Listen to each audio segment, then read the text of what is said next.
The reality is, my brothers and sisters, I know today there is a huge debate about music. I want to mention again, we spoke about logic a little bit earlier. We know from a religious perspective, the ruling. Let's speak about from a logical perspective. Wallahi, now I have done my own little research with non-Muslims. And I have asked religious non-Muslims, I'm talking of Christians and Jews and Hindus, etc., naming top pop stars from the music industry. Would you allow your children to listen to this person? Never. Would you allow them this? Never. Would you allow them that? Never. Why? It's dirty, it's immoral, it's filthy, it's degrading, and it's unacceptable. Not in my home. But you're a Christian, I know, not allowed. But you're a Jew, not allowed in my home. But you're a Hindu, never, not with my children. Why? Because the industry is dirty, that's what it is. So people argue, no, there is maybe perhaps, I do agree. Perhaps the duf is permissible within certain limits, Perhaps if you are singing an Islamic song with beautiful meanings, perhaps within limits, there is a certain permissibility. But here I'm speaking of the musical instruments and the music industry, whereby people start shaking. I don't even know what. It comes naturally. They say it's natural. It's not natural. It's shaitan's way of controlling you. You listen to the beat continues. You start tapping your finger, you start moving your head. A little while later, you start moving the top of your body, and a little while later, you start moving the bottom of it. May Allah subhanahu wa ta'ala forgive us.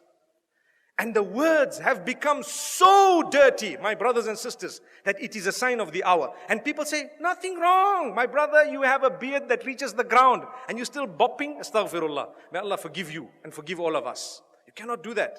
We need to be careful.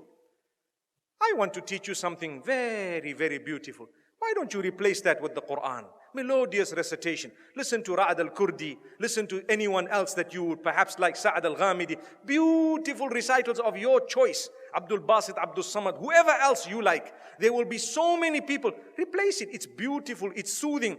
Go onto YouTube and check how the non-Muslims reacted to a survey or a little test, an experiment that was done where they were told to listen to this Quran without knowing it's the Quran and comment about it. Wallahi, now in Europe, the test was done recently and a lot of them say, it's so calm, it's so cool, it's so soothing. I feel spiritual. Go and listen to the answers. It's there live for everyone to see. And we Muslims who have the Quran, we are not achieving any soothing, no comfort, no nothing from this. How and why? Surely you can replace it. I would rather be resurrected and arrive in the presence of Allah subhanahu wa ta'ala, having known as a person who gave up dirty music for the words of yours, O Allah. I didn't want to listen to all of this. I gave it up. I know there was a debate about halal, haram. I do know the majority of the scholars said it's not permissible. I do know some of them said, oh, within a certain scope it's okay. But remember, those who say within a certain scope it's okay, none of them say that the musical industry of today is permissible. Not even one of them. Remember that. I would rather come in front of Allah and be resurrected as a person who just substituted all of this for the Quran. Allahu Akbar.